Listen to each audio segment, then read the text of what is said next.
Welcome to I'll Be There, the ultimate wedding podcast by Priya and Nim from Pristine Events. Whether you're a bride-to-be or a groom gearing up or just a wedding lover at heart, we've got you. Great, welcome back to another episode of I'll Be There. I'm Nim. I'm Priya. And this week we have the wonderful Suhani, our lead destination planner, here with us today. Hi guys, thank you for having me on. I'm Suhani. Thanks for coming. I'm part of the Pristine team. I'm the lead destination wedding planner, as Nim said, and I also do UK weddings, not just weddings, events, and do coordination as well. I'm sure you're wondering, what does lead destination wedding planner actually mean? So kind of to break that down for you guys, it basically just means I'm the main point of contact for your wedding. I'm the one that's going to be sending you your weekly checklist, your monthly checklist, checking in on you guys, on your suppliers, and just running all the meetings, taking notes for you, taking notes for your suppliers, making sure we're all staying on track. And that's kind of what it means to be lead destination wedding planner. And you do it so well, so we love having you part of the team. And we had a great year of destination weddings last year. We really did. I think I was on holiday with Suhani more than anyone else. Well, I say a holiday, but abroad. We had so many romantic little dinners and lunches and stuff because Nim would come a few days later. So it was great. We had lots of memories and we learnt lots. So we thought we'd just kind of delve into everything today. Yeah, I think the first thing that I wanted to ask is supplier and vendor realities. I think broadly what I mean by this is, what are the differences in terms of a destination wedding supplier and a UK wedding supplier? So when you're thinking about, for example, decor, how does that differ when you're getting married abroad versus in the UK? I don't know, what we learned a lot this year with communicating with suppliers overseas is their communication is very different to how we communicate in the UK. And I think couples from the UK expect instant communication, and rightly so, because at the end of the day, it's a lot of money involved, it's high stake. So they expect instant communication, fast replies. Whereas I think abroad, it's definitely more relaxed. Yeah. And that's what we learned a lot this year. You kind of get it's okay, don't worry, it'll be fine. Guess which country that will be from. But I think we learned a lot in the sense that communication patterns are different compared to the UK. So you just have to be really on it with your suppliers, but also give them grace that their culture is also different to ours. And it doesn't mean that they're not going to get the job done. They will get it done, but it's just you're going to have a bit of back and forth, which I think is normal to expect. Yeah, definitely. And exactly as you said, with the culture side of things, a lot of them it's like, if we've done a handshake, that's it, it's deal, the deal is sealed, and we're like, okay, but we need some stuff in writing, can we just have this confirmed? But that is just how they do things. Or it's very much like, just trust us, and we're like, we do, but we just need to know. That's literally been me and Pri this whole year, please, we do trust you, but just can we have it in written form? Or I think that's a huge thing as well, especially with your venues.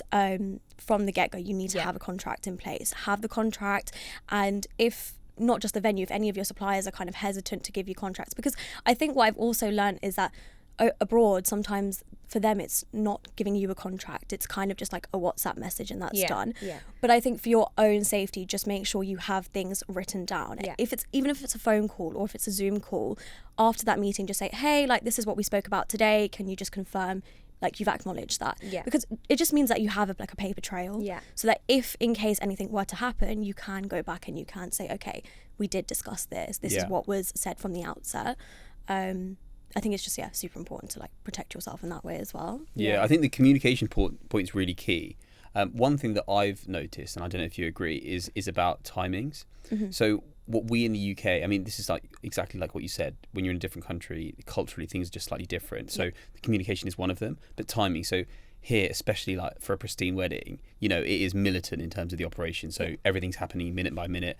Couples are walking in at specific times of the songs. It's very kind of precise. How have you found that abroad? It's a loaded question. Yeah, it is. I think abroad, I mean, not to toot our own horn, but I do think we've been able to stick to that. I don't think in that sense anything has changed, and if anything, the whole coordination of the events and planning and the itineraries, the timelines, the packs, that whole side of it, because we largely have control of that, it hasn't changed in that sense. It's more so just managing these different suppliers that you haven't worked with and trusting that they will deliver. And I think it's also because it's different suppliers. It's not in the UK you kind of see the same faces. You're used to speaking to certain people. I think there's a whole element of just trust and like hoping that things go right abroad. But I think our packs and all the effort and work we put in has resulted in this year being such a good year for us as well. Exactly. And I think like exactly like you said, for like our pristine destination couples, I think in terms of it being a military operation, I think it has been successful. I just think abroad, where we're bringing the local suppliers from to get to that point is a lot a further distance. Whereas in the UK, especially given the fact that we've worked with a lot of the kind of big suppliers, they know what we're like and they know how militant we are about things. But abroad they don't, and to change that in them is you're very right, difficult. because a lot of the suppliers in the UK have seen our packs, so they kind of know what to expect and what we're gonna ask them. Whereas abroad, I think people look at our packs and they're like, they're really overwhelmed. Like, this is a lot. Like, we've had like really funny comments this year about the packs. But I think what I've learned a lot as well from this year as well is in terms of supplier realities. Like in the UK, we get our floor plans a lot earlier. And it's something we know. But in all of the destination weddings that we did this year, we would get floor plans like. Some of them were they even floor plans? Yeah, it was just like a vision and like hoping and fingers crossed it's going to look like I think we've also been quite relentless this year in terms of timings. Like we aren't afraid to nag, especially on the events. Like there's one about the events where I think it was you and I, and we were like, the guests were coming to start the Jan, and we were like, there are no steps on the mandap. There is no way the bride can get up onto that mandap, so there needs to be steps. And they're like, it's coming, chill. I'm like, I cannot chill because nobody can get onto this mandap right now. It's too high to even like try and jump onto. So we will, even though they are very lax about certain things, we will push and push and push and make sure that we are checking all of these things to make sure that they're done in that sense. I also do think that's the advantage of having someone from the UK abroad, because it means that all these finer details that maybe these overseas suppliers wouldn't check, or maybe not understand like culturally like the significance of things, or just practically like oh, there's the stairs on the other side, why can't you just go around to the other side? But in your head you're like, that's really not going to work.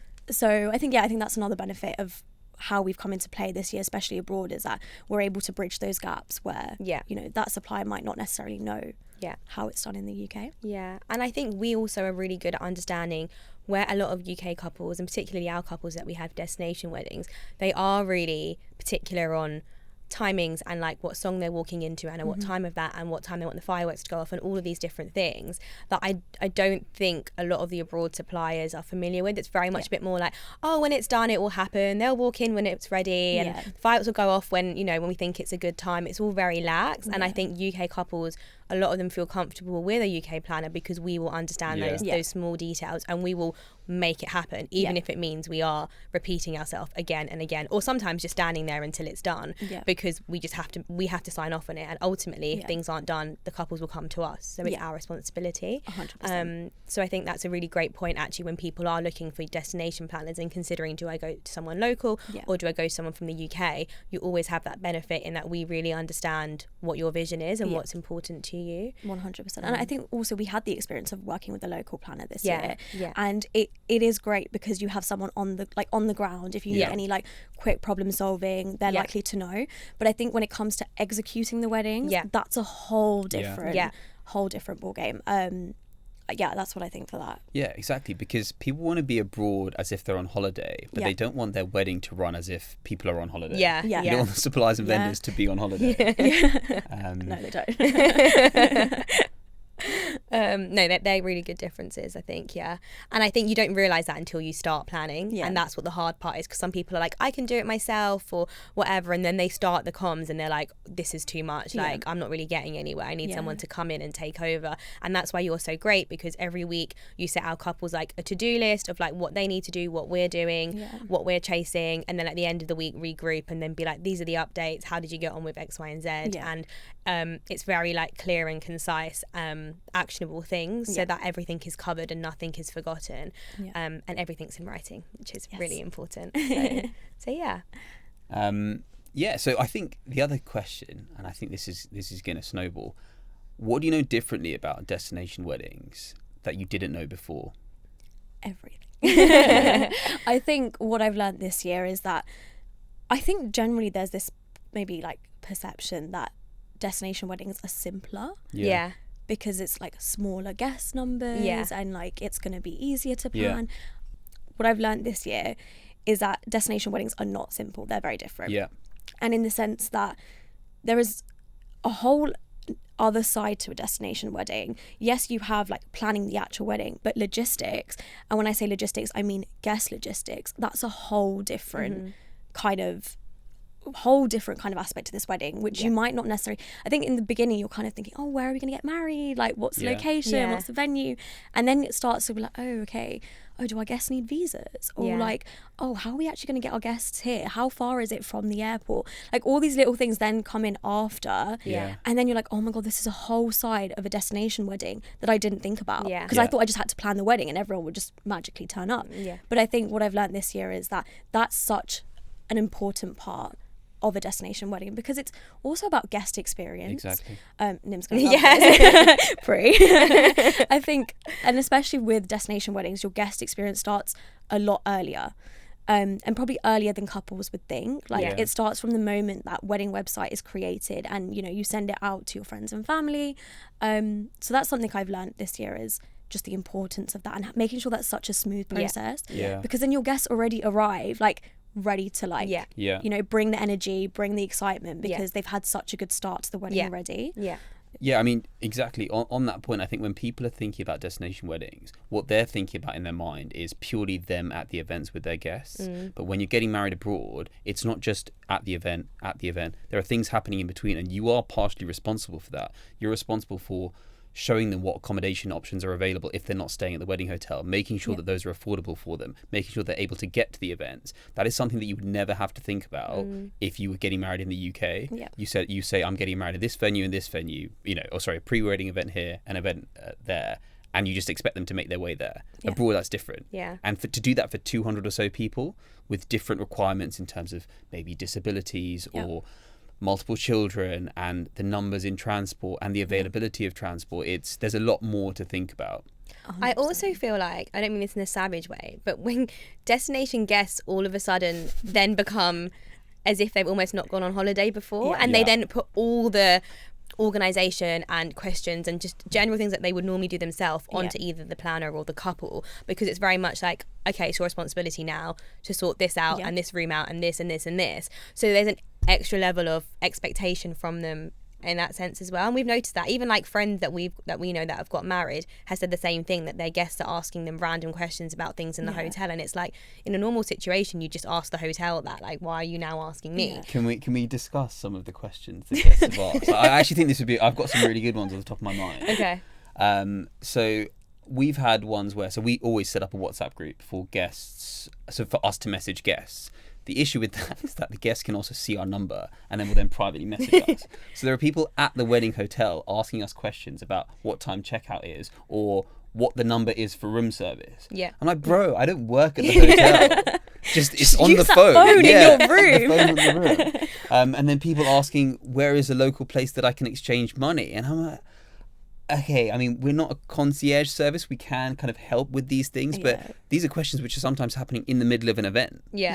It's and even I feel like what I learned this year is there's two types of guests before a wedding, and this, we've seen it in the emails, because we also like have a separate email address which we use to like communicate on behalf of like the couple, and you'll have a guest who doesn't check the emails at all.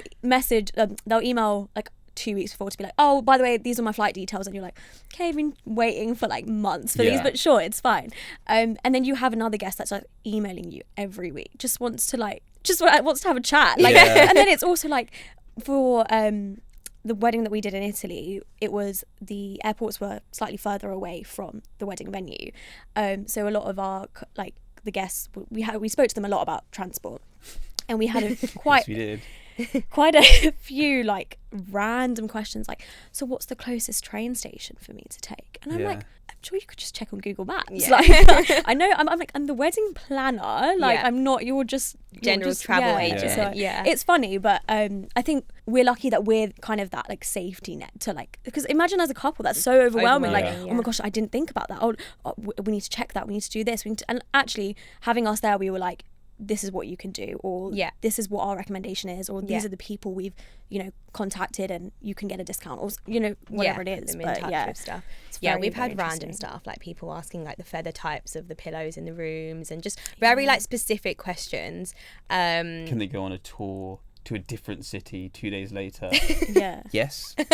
I'm not going to sort that out for you. I think tour, it becomes will there be food? I'm like, I'm not the tour guide. Like, that's the thing, because I think we already go above and beyond, and like on the wedding website put all these things, like if you wanted to check out the area, these are the tour guides you can get in contact with, these are the companies, a lot of people then are like, let me just ask the planners, they will just, you know, sort it out and do it. And I think exactly as you said, thank God that we're that buffer in between the couple and them, because otherwise it can just feel like a lot to deal with and manage.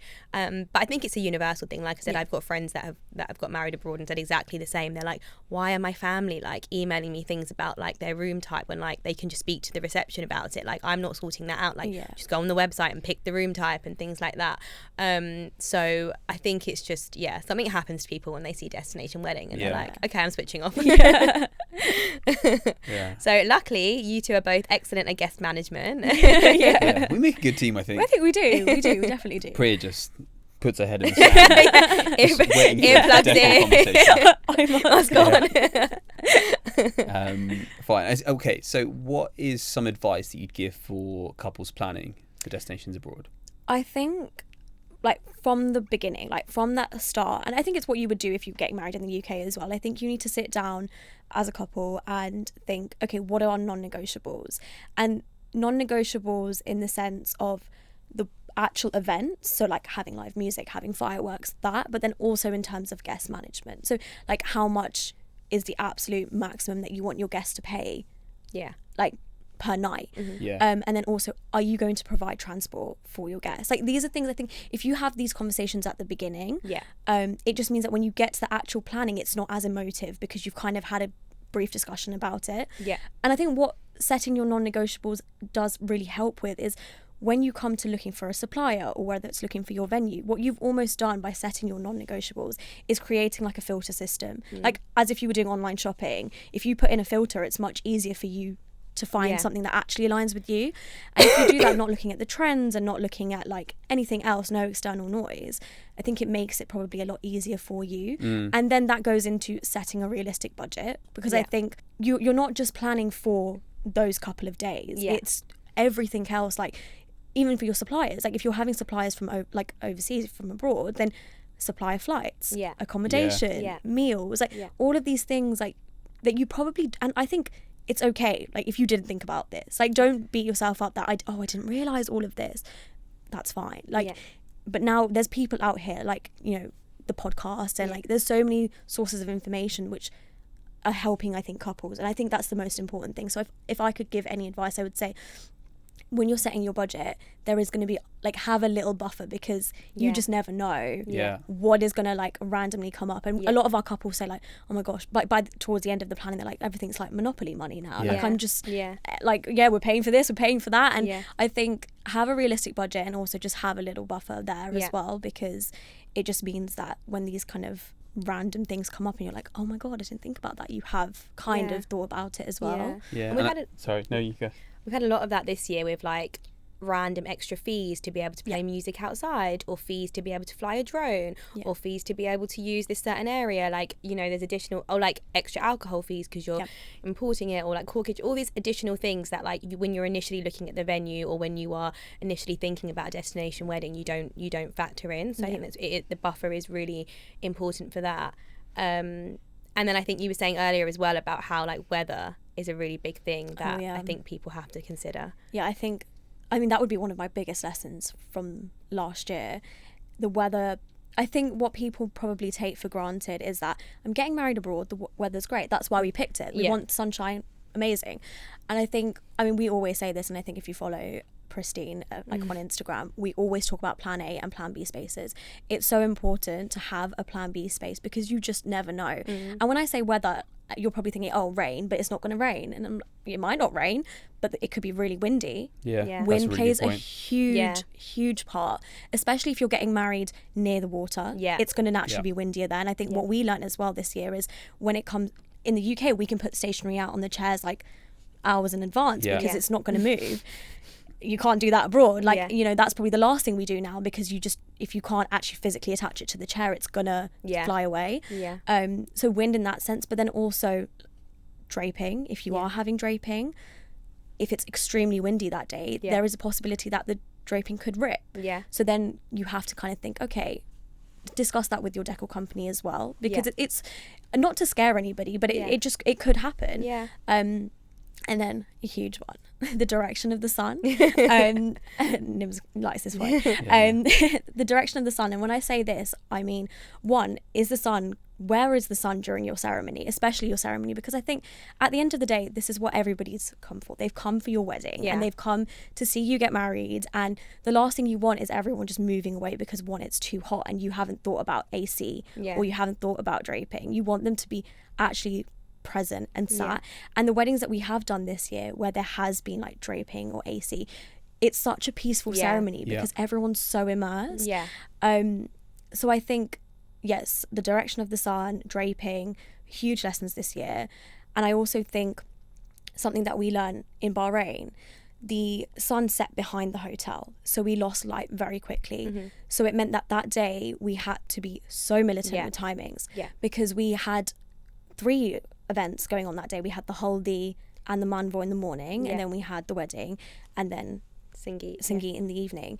But it meant we had to be so tight with timings because the light just went at a certain point. But luckily we were well equipped, and we had spoken to the photographers, and we said, look, as soon as the wedding is done, we need you to get the lights out, and we just need to, because I think what people don't realize is they think, oh, like, it's fine, like, it'll be okay. But these lights, like, you know, don't magically just appear, and like, you then need to think, okay, how many group photos are we actually going to have? Like, if you are going to have your ceremony a little bit later in the day, then you need to kind of take into consideration not even group photos, your couple photos, your family photos. You don't want them in the dark. So then you need to possibly think, okay, well, then should we have a first look? Should we do the photos before the wedding?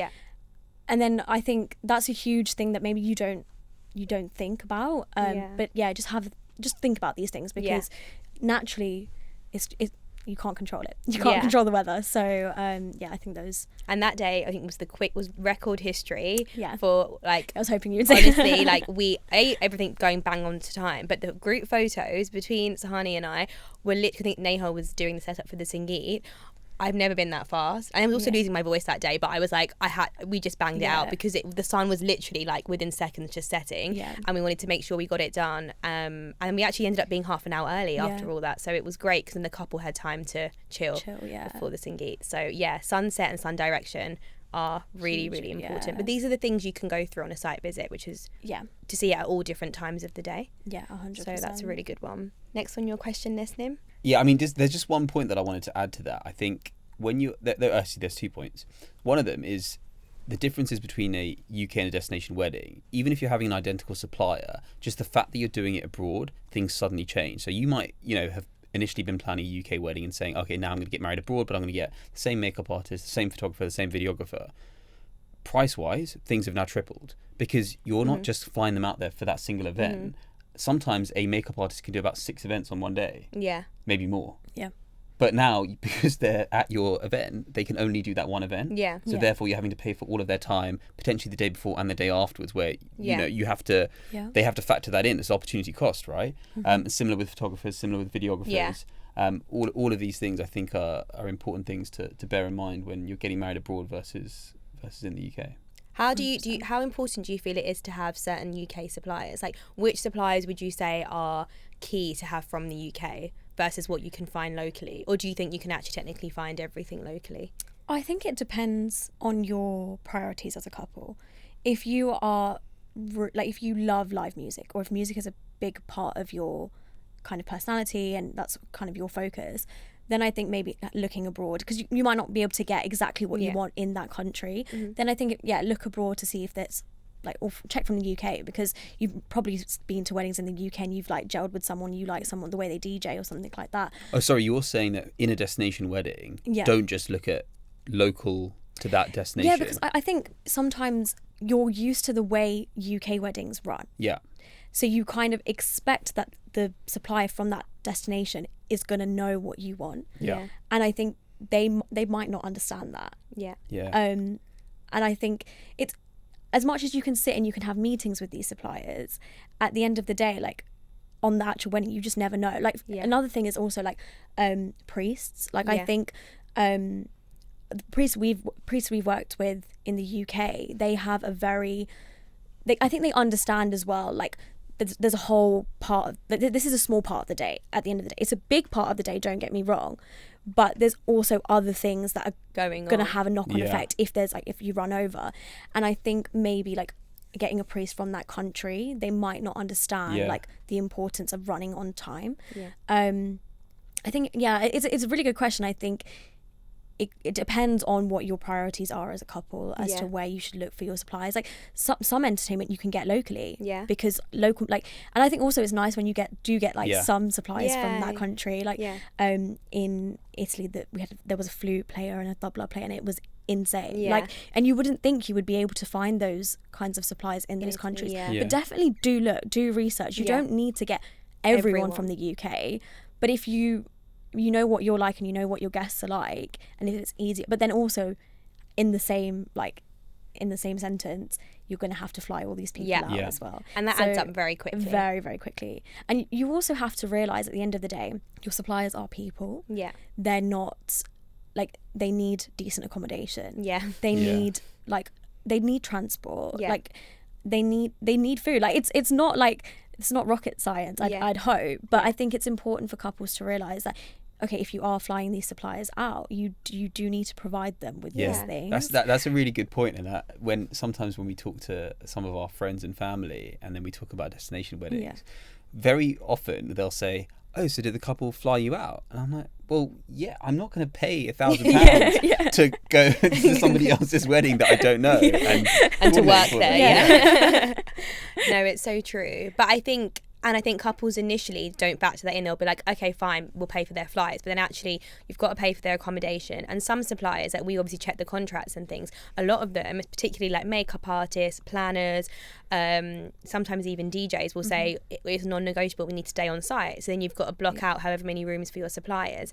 Then you also have to consider, if they're coming a few days earlier, their food and beverages like need to be covered for those days. And obviously, like, as suppliers, we're not going to take the piss. We're not going to be like drinking wine and beers and like whatever. But it depends on the supplier, but like we would still need like breakfast, lunch and dinner, because we are working crazy hours. Like we're not trying to do it because we're on holiday, and we are, but like it's just basic things.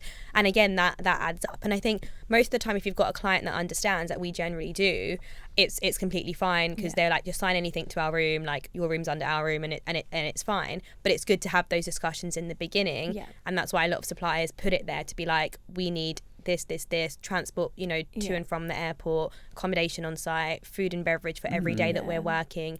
And I don't think that this is a supplier being a little, like, they're not asking for a lot here. And when I say that, I don't mean it in like a harsh way, but I think more often than not, these suppliers, they have done destination weddings, so they kind of know how it goes.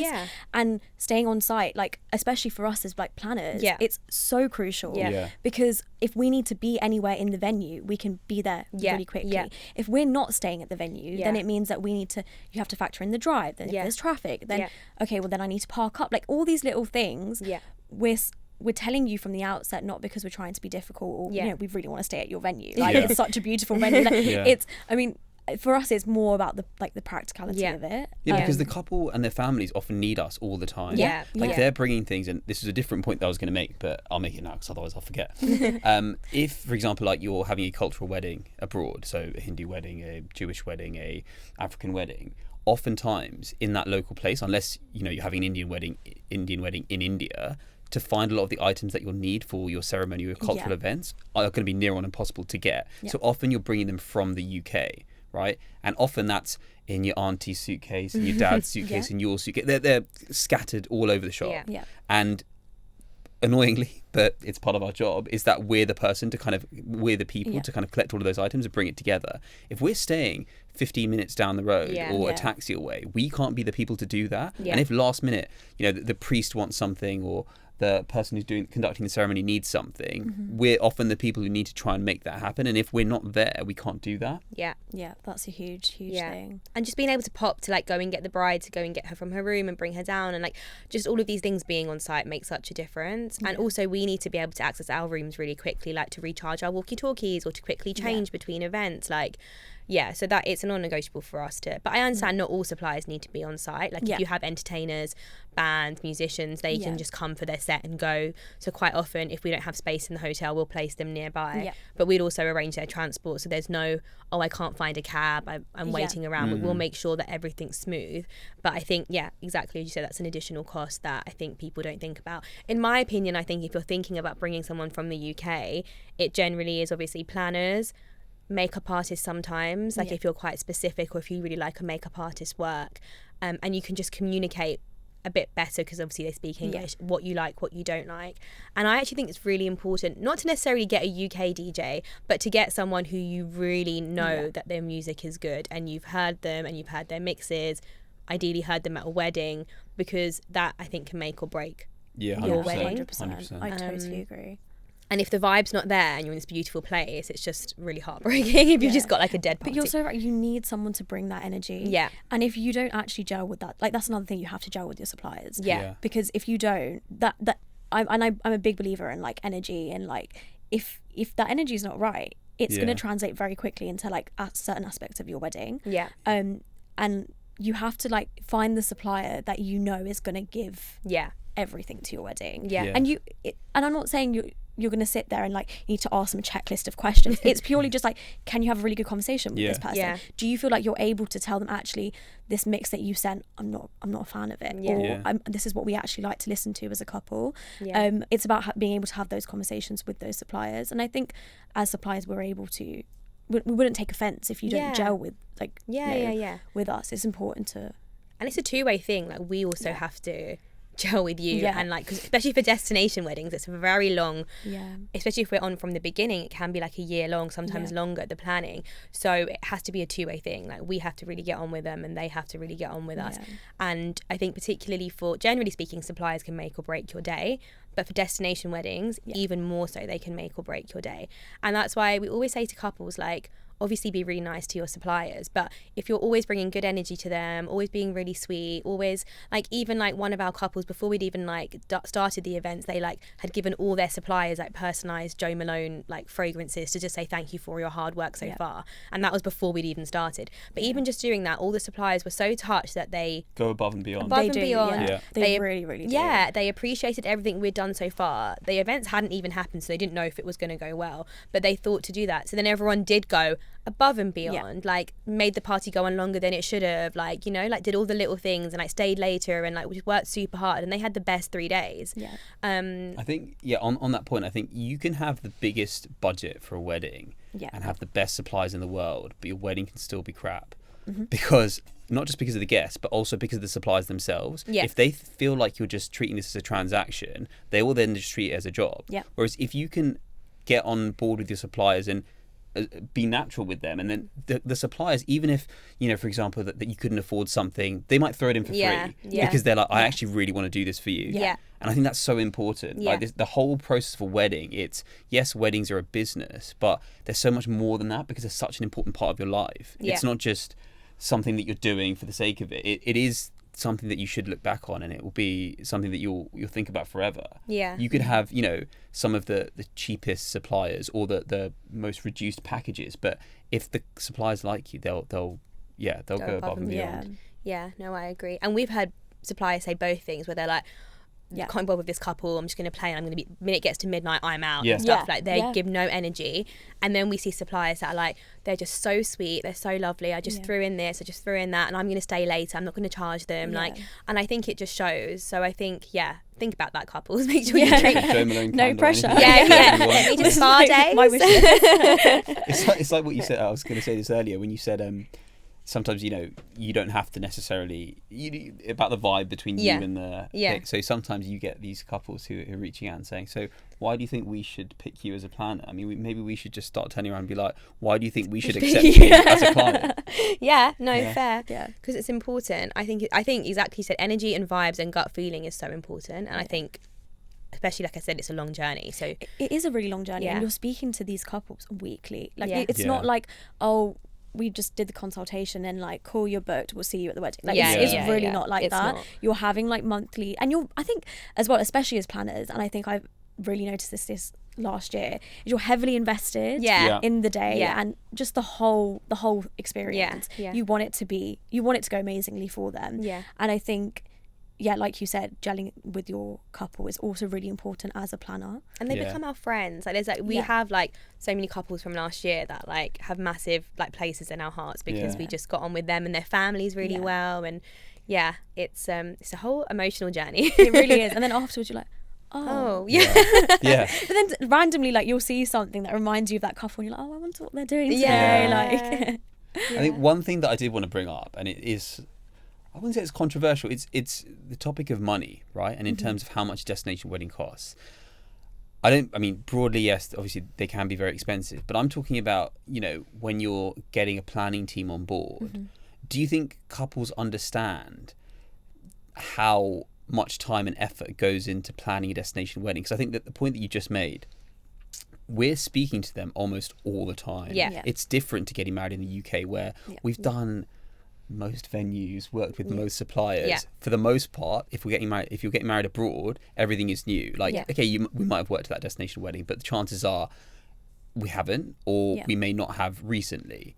And so there's so much more in terms of all these additional logistics and timings and suppliers and local people and time zones and languages that we're having to deal with. I think, I mean, the point that I was making is, do you think couples are aware of the amount of effort that goes into it, and therefore...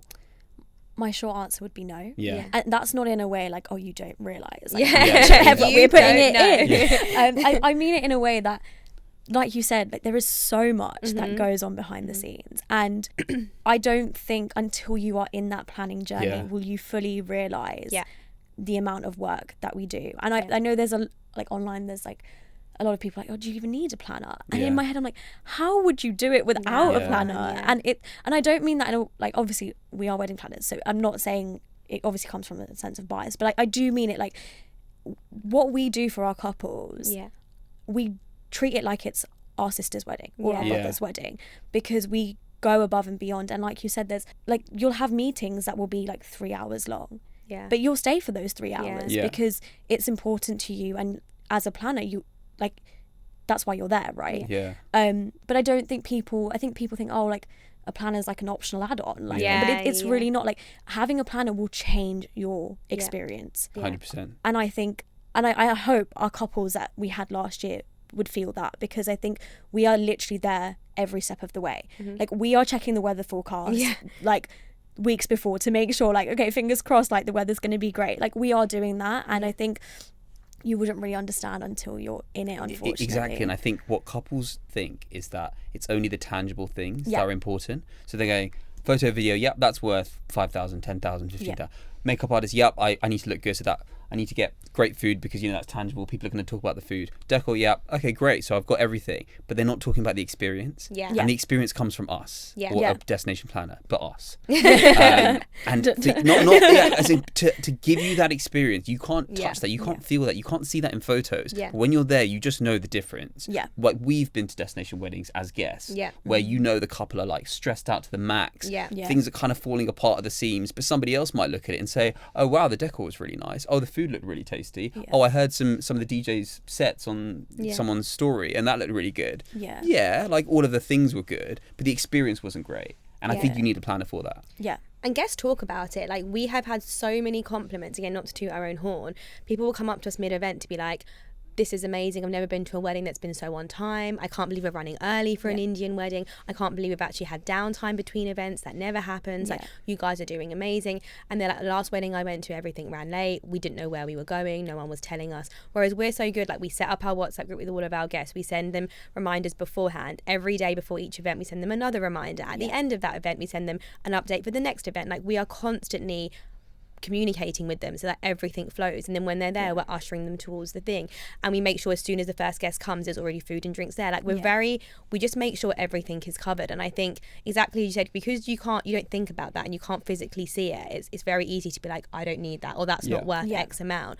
But that is what guests talk about, because the minute that something isn't there, or they come and there's no food or drinks, or the music isn't loud enough, or whatever it is, they're so quick to talk about that. Yeah, because they've got everything in pieces and they think, great, I've booked everything, but we're the thread that brings everything together. Yeah. And I think as well where that is really important. I think also like where guests are guests are spending to come to your wedding, and also the couple are spending a lot on the wedding. Guest experience, I think I've noticed amongst the couples we've had this year, it's an important thing for them. And I think in order to have an elevated guest experience, having a planner there, we really do stitch everything together. And it's hard because it's in a way you wouldn't see or notice, because we are like working in the shadows sometimes. And you don't really get to see, like on the wedding, you'll see your planner walking about, but you interact like with your photographers because they're telling you like, do like this, pose like that, whereas we're like getting you to A to B, like you know, things like that. And also, like you said, we're not only just interacting with your guests, it's also your suppliers as well, like prompting your suppliers, okay, day 2, this is the timeline, this is what time you need to be ready. For DJs or live music, this is the time for your sound check. All these things that you don't realise when you're planning a wedding, you'll very quickly realise when you're planning a destination wedding. And if you don't have someone or a team there just to guide you, I can imagine it's quite a nerving process. I would love to show our WhatsApp chats, like so to all the different supplier groups, our reminders to them every day, being like, where are you, this is starting now. The guest group, the couple group, being like, your photos are starting in 10 minutes, we're coming to get you. Like, I would love to just show everything happening simultaneously, so people can get an idea of us literally being in 10 different places at one time. And then I would also love, I always think this, if couples could watch their wedding with us and then watch the same thing happen without us, that would actually be the dream. Insane. I wonder if there's some sort of way that in the future ChatGPT could do that and just be like, now do this without Pristine and let's see what happens, because the amount of fires we put out is insane. And we do it with a smile on our face. Like we really, no one would ever know. No one would the know. Internal screaming. Like all of us right now, I'm probably like, but we do it with a smile on our face because we know as well that the couple will feed off our energy. And they are also heavily involved in their wedding, and they to some extent will know like, oh, this is not running on time. Where's my planner? And they look for you. And if you're just calm, they're going to feed off that as well. So it's important for us as well to just be like, it's okay, like keep it moving. Like we have good bands, and it's nice because our couples again like that, and we feel like friends, but we also are in control of everything, and it's a great balance, I think. Before we finish, I think one thing that I want to talk about are kind of lessons learned from destination weddings. I mean, we've sort of touched on different things. Like, can you just say like 3 things that you've learned from destination weddings this year? I would say, I mean, the weather was a huge thing for me, and I think it's something I probably took for granted. Just like wind, like the sun, all of those kind of things that I learned a lot this year. I was like, oh wow, these things really do play a big part. I think another lesson would just be the guest management side of it, like the amount of work you and I did for, you know, our couples this year. Like, not to toot our own horn, but we were almost like PAs to to these guests, you know, and again did it with a smile on our face because someone's got to do it. Someone's got to be doing these things, and I was like, I'd rather be doing it than my couple doing it, you know. So I think guest management is a huge aspect to the wedding, and don't overlook it, because otherwise it will become a process that you just don't want to like even address. And it becomes that kind of thing. It's like, oh, I need to chase this guest for this RSVP, and like luckily we're there going, okay, these people haven't like RSVP'd, send them an email, done, it's sorted. It's also easier coming from us, right? Like if you have a planner in between, like, you chasing your family, they're just going to be like, oh, just leave me alone. Whereas if it's us, we're happy to just be like boom boom boom boom boom, like we'll be scary if we have to be scary. I would say guest management is another huge one. I think also lesson, but one of the like really nice points of this year is when you see that wedding come together after putting all your time and energy into it, it's just like one of the most rewarding feelings. And I think especially with a destination wedding, because you really see it through from the beginning to the very end, and it's just such a rewarding feeling. I think the lesson I would take away from that is that all the time and energy that you spend on it, it is worth it in the end. And even at the beginning where you feel like, oh well, like is this even really making a difference? And then when you get to the venue and you're like, oh my gosh, this really made a difference. Like telling our couples to put this in this suitcase, label that suitcase, tell us what's inside it. It means that when we're actually at the venue, we're not running around going, oh, sorry, auntie, do you mind telling us where all of this is? And I think for us, it just makes it a lot easier to have our packs and have our protocols and, you know, have these systems in place, because it makes it easier for us, but it also makes it a lot easier for our couples, I think. Yeah, absolutely. Okay, so and just to end, if someone is starting to plan a destination wedding now, what are the 3 things that they should do first, apart from contact Pristine? Yeah. I would say turn off your phone. Don't look at social media. Sit down, have a conversation. What do you want your wedding to look like? From that, you will understand when you contact suppliers what it is you're looking for. And I think in this day and age where social media is a huge thing, it can get very overwhelming very quickly. So I think put your phones aside, put social media aside, just sit down and think, what is it that you want to get out of these couple of events? What are your non-negotiables? Set that out really quickly. And then I think another one, again, like I said earlier, set a realistic budget.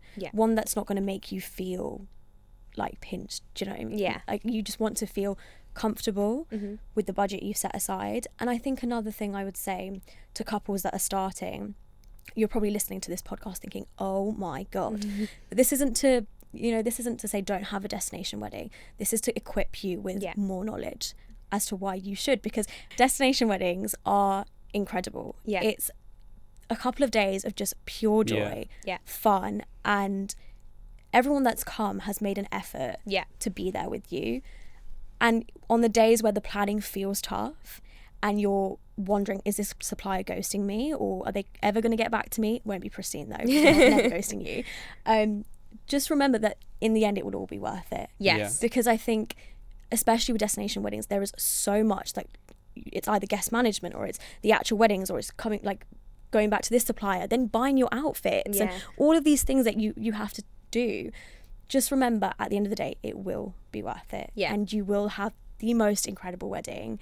But you just need to, the days where that feels tough to remember, just hold that feeling that it will be okay, and you will get through it, and you'll get through it smiling with Pristine. Love that. Well, thanks Suhani for coming on. That was so fun. I feel like we could record about 100 episodes on destination weddings and all the ins and outs of it, but that was a really great, like, I think starting point. So thank you. And you'll be seeing lots of Suhani hopefully this year and next year. Bye guys. Bye. Thanks for listening. Please like, follow, subscribe for more.